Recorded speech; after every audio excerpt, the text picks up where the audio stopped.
Third செமஸ்டரில் நீங்கள் என்னென்ன டீச்சிங் எய்ட்ஸ் நீங்கள் கொண்டு போகணும் ப்ராக்டிக்கல் எக்ஸாமுக்கு, இல்லை என்ன நீங்கள் செஞ்சு வச்சுருக்கணும் அப்படிங்கிறத நம்ம பார்க்கலாம். இப்படி ஃபஸ்ட்டு வந்து லெவல் 1 லெவல் 2 லெவல் 1 லெவல் 2னா என்னன்னு நீங்கள் தெரிஞ்சுக்கணும். லெவல் 1ன்னா நீங்கள் 6th standard to 8th standard ஸ்டூடெண்ட்ஸ்க்கு நீங்கள் கிளாஸ் எடுக்கிறீங்க அப்படிங்கிறத நீங்கள் புரிஞ்சுக்கணும். லெவல் 2 அப்படிங்கிறது 9th to 12th ஸ்டாண்டர்ட் ஸ்டூடெண்ட்ஸ்க்கு நீங்கள் வந்து கிளாஸ் எடுக்கிறீங்க அப்படின்றது தான். இதுக்கு நீங்கள் லெசன் பிளான் வந்து ப்ரிப்பேர் பண்ணி வச்சுருக்கணும். நீங்கள் எந்த லெசன் பிளானை எடுத்துகிட்டு போய் என்ன லெசனை வந்து டீச் பண்ண போகிறீங்க அப்படிங்கிறது. அது 2 லெவலுக்குமே அவங்க கேட்பாங்க. சில நேரத்தில் லெவல் 1 மட்டும் எடுத்தா ஓகே, நீங்கள் நல்லா எடுத்துட்டிங்கன்னா விட்டுருவாங்க. இல்லை லெவல் 2 நீங்கள் எடுங்க அப்படின்னு சொல்லி கேட்கலாம் கூட. ஸோ அதனால் நீங்கள் 2 லெவல்ஸ்க்குமே வந்து லெசன் பிளான் வந்து ப்ரிப்பேர் பண்ணி வச்சுக்கோங்க. அந்த லெசன் பிளானுக்கு தேவையான டீச்சிங் எய்ட்ஸும் உங்கள் கையில் இருக்கணும். உங்கள் ரெக்கார்ட் நோட் புக்ஸை நீங்கள் முன்னாடியே சப்மிட் பண்ணியிருப்பீங்க, சிக்னேச்சர் வாங்கியிருப்பீங்க, சைன் வாங்கியிருக்கணும் உங்களோட காலேஜஸில். ஸோ அதை நீங்கள் சப்மிட் பண்ண சொல்லி உங்கள் காலேஜஸ் வந்து உங்களுக்கு சொல்லுவாங்க. ப்ராக்டிக்கல் எக்ஸாம் அன்றைக்கி இந்த லெவல் 1 லெவல் 2 2 லெசன் பிளானும் நீங்கள் எடுத்து வச்சுருக்கணும். அந்த லெசன் பிளானெல்லாம் நீங்கள் ரெக்கார்ட் நோட்டில் எழுதுவீங்க. ஸோ அதிலே உங்களுக்கு ஒரு சாம்பிள்ஸ் தெரியும்.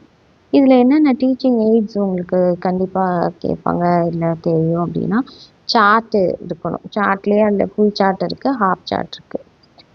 சார்ட் நீங்கள் பண்ணி வச்சுக்கணும். உங்களுக்கு ஒரு 6th ஸ்டாண்டர்ட் ஒரு புக்ஸ் எடுத்திங்கன்னா அது அந்த லெசன் எடுத்தீங்க, ஒரு டாபிக் எடுக்கிறீங்கன்னா அந்த டாப்பிக்கு தகுந்த ஒரு ஃபுல் சார்ட்டோ இல்லை ஹாஃப் சார்ட்டோ இல்லை நீங்கள் வந்து என்னென்ன டீச்சிங் எய்ட்ஸ் நீங்கள் காமிக்க போகிறீங்களோ அதெல்லாம் ஃப்ளாஷ் கார்டாக இருக்கலாம், அதெல்லாம் நீங்கள் ப்ரிப்பேர் பண்ணி வச்சுருக்கணும். ஒரு டாப்பிக்கை எடுத்துகிட்டு நீங்கள் அதுக்கு ப்ரிப்பேர் பண்ணிக்கோங்க. அது 6th standard to 8th standard ஒன்று இருக்கணும், 9th standard to 12th standard ஒன்று இருக்கணும். அடுத்தது பார்த்தீங்கன்னா இதுதான் ஃபுல் சார்ட். ஃபுல் சார்ட்னா என்னன்னு தெரியல, சார்ட்டை வாங்குவோம், அந்த சார்ட்டை பார்டர் டிசைன் எல்லாம் கொடுக்குறவங்க கொடுத்துக்கலாம்.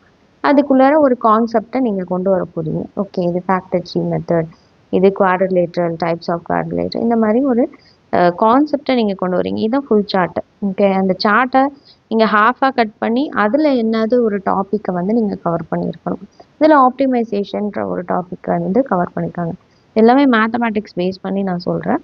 நீங்கள் அதுக்கு தகுந்த உங்களுடைய சப்ஜெக்ட்ஸுக்கு தகுந்த மாதிரி நீங்கள் இந்த சார்ட்டெல்லாம் வந்து ப்ரிப்பேர் பண்ணிக்கோங்க, உங்களோட டாபிக்ஸ்க்கு தகுந்த மாதிரியும். இதில் லெவல் 1 லெவல் 2க்கும் ரெண்டுத்துக்குமே நீங்கள் ப்ரிப்பேர் பண்ணணும்.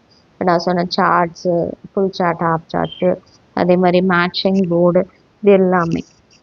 அதில் மேட்சிங் போர்டு பார்த்தீங்கன்னா இந்த மேட்சிங் போர்டுன்னு சொல்லுவாங்க. நான் சில டீச்சிங் எய்ட்ஸ் மட்டும் இங்கே கொடுத்துருக்கேன். நீங்கள் இன்னும் நிறையா டீச்சிங் எய்ட்ஸ் உங்களுக்கு சொல்லுவாங்க. அதுனா என்னன்றதை நம்ம பார்க்கலாம். மேட்சிங் போர்ட்ஸு, ரொட்டேட்டிங் டிஸ்க்கு, இதெல்லாமே யூஸ்வலாக நம்மளுடைய ஸ்கூல்ஸ் அண்ட் காலேஜஸ் இது யூஸ் பண்ணுறது தான். ஓகே, லைட்டிங் போர்டுனா ஒன்றும் இல்லை, லைட்டை வச்சு நீங்கள் ஒரு டாப்பிக்கை வந்து எக்ஸ்பிளைன் பண்ணுறீங்க. ஃப்ளாஷ் கார்டுனா ஒரு சின்னதாக ஒரு கார்டை எடுத்து ஃப்ளாஷ் பண்ணோன்னே இந்த குழந்தைங்க வந்து அதுக்கு பதில் சொல்லணும், அதுதான். இப்போ மேட்சிங் போர்டுன்ற போது இங்கே ஒரு நாட்டு அங்கே ஒரு நாட்டு இருக்கணும். இதுக்கு எது மேட்ச் ஆகிருக்கு, இது பார் சார்ட்டுக்கு கரெக்டாக மேட்ச் ஆகிற மாதிரி நீங்கள் வந்து அந்த ரோப்பை வந்து இழுக்கும் போது அது கரெக்டாக போய் சேரணும். பை சார்ட்டுக்கு போகணும், அது மாதிரி. ஸோ இந்த மாதிரி ஒரு அட்டையில் ஒரு சார்ட்டை எடுத்து ஒட்டிட்டு பார்டர் போட்டுட்டு நீங்கள் வந்து மேட்சிங் போர்டு செய்யலாம். இது மேட்சிங் போர்டு. ரொட்டேட்டிங்னா வந்து அதே மாதிரி அந்த சார்ட்டை வந்து 2 சார்ட்டை வந்து கட் பண்ணிக்கோங்க.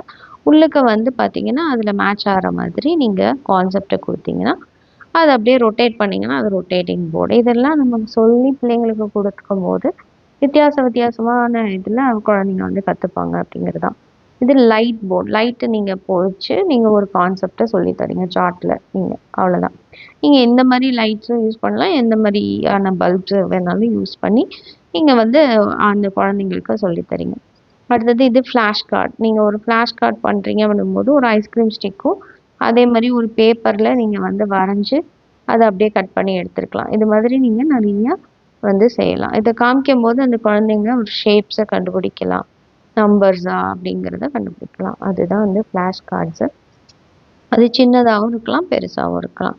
அடுத்தது கட் அவுட் மாடல். நீங்கள் வந்து கட் அவுட் செய்யணும் அப்படின்னா, கட் அவுட்னா என்ன, பெரிய பெரிய நடிகர்களுக்கு, அரசியல்வாதிகளுக்கெல்லாம் கட் அவுட் செய்கிற மாதிரி நம்ம என்ன பண்ண போகிறோம்னா, நம்ம சப்ஜெக்டில் இருக்கிற யாரெல்லாம் வந்து டிஸ்கவர் பண்ணாங்க, இன்வென்ஷன் பண்ணாங்க, அவங்களுடைய ஃபோட்டோஸை வந்து நம்ம எடுத்து அதை வந்து நம்ம கட் அவுட் மாதிரி செய்து வைக்கணும். அதாவது ஃபோட்டோ ஃப்ரேம் மாதிரி கூட செய்து வைக்கலாம். ஸோ அதுதான் ஒரு கட் அவுட் மாடல். அப்போ வந்து அந்த குழந்தைங்களுக்கு, ஓ இவர் தான் இந்த மேக்ஸ் கண்டுபிடிச்சாரா, கம்ப்யூட்டர் கண்டுபிடிச்சாங்களா அப்படின்றத அந்த குழந்தைங்க தெரிஞ்சுக்கிறதுக்காக. ஒர்க்கிங் மாடல்னா ஏதாவது ஒரு ஒர்க்கை செஞ்சு அந்த குழந்தைங்க வந்து அதோட ஆன்சரை கண்டுபிடிக்கிறது, ஒரு மேக்ஸை வந்து சால்வ் பண்ணுறது, ஒரு ப்ராப்ளமு, அந்த மாதிரி. நான் ஒர்க்கிங் மாடல்னா பார்த்த உடனே தெரிஞ்சிடணும், அதுதான் நான் working model. OHP sheet, slides. OHP sheet தெரியும், ஒரு பாலித்தீன் பேப்பர் மாதிரி இருக்கும், அந்த பேப்பரில் எழுதி அந்த குழந்தைங்களுக்கு காமிக்கிறது, டிஸ்பிளே பண்ணுறது. ஸ்லைடுங்கிறது அதே இதை கண்ணாடியில் போட்டு பண்ணுறாங்க. இப்போ இந்த கட் அவுட் மாடல் வந்து நான் ஒரு கட் அவுட் மாடலை வச்சுருக்கேன். அதாவது ஒருத்தர் இந்த மேத்தமெட்டிஷியனை வந்து வச்சுட்டு அந்த மேத்தமெட்டிஷியனோட ஃபோட்டோவை அப்படியே ஒரு அட்டையில் வச்சு திக்கான நல்ல ஒரு கார்ட்போர்டில் வச்சு நீங்கள் வெட்டிட்டீங்கன்னா இந்த மாதிரி வந்துடும் ஷேப்ஸில்.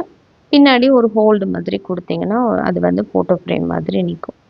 அதான் இது ஒர்க் பண்ணி கண்டுபிடிக்கிறது. இன்டீஜர்ஸை இதை வந்து ரொட்டேட் பண்ணும்போது உங்களுக்கு ஒரு ஆன்சர்ஸ் கிடைக்கும். ஸோ அந்த மாதிரி நீங்கள் ஒர்க் பண்ணி கண்டுபிடிக்கிறது. இது ஒர்க் பண்ணாமல் இருக்கிற நான் ஒர்க்கிங் மாடல். ஒரு பேப்பர் எடுத்துகிட்டு இந்த மாதிரி டிசைன் பண்ணி நீங்கள் வந்து அந்த ஓஹெச்பி ஷீட்டு, இந்த ஸ்லைடுங்கிறது இந்த கிளாஸு, அதே மாதிரி இங்கே சைடில் பார்டர் வந்து நீங்கள் போட்டு அதுக்குள்ளார என்ன கண்டென்ட் உங்களால் வந்து டிஸ்பிளே பண்ணி காமிக்க முடியுமோ அதை நீங்கள் வந்து எழுதி காமிக்கலாம். அதுக்குன்னே தனியாக பென்ஸ் விற்கிது.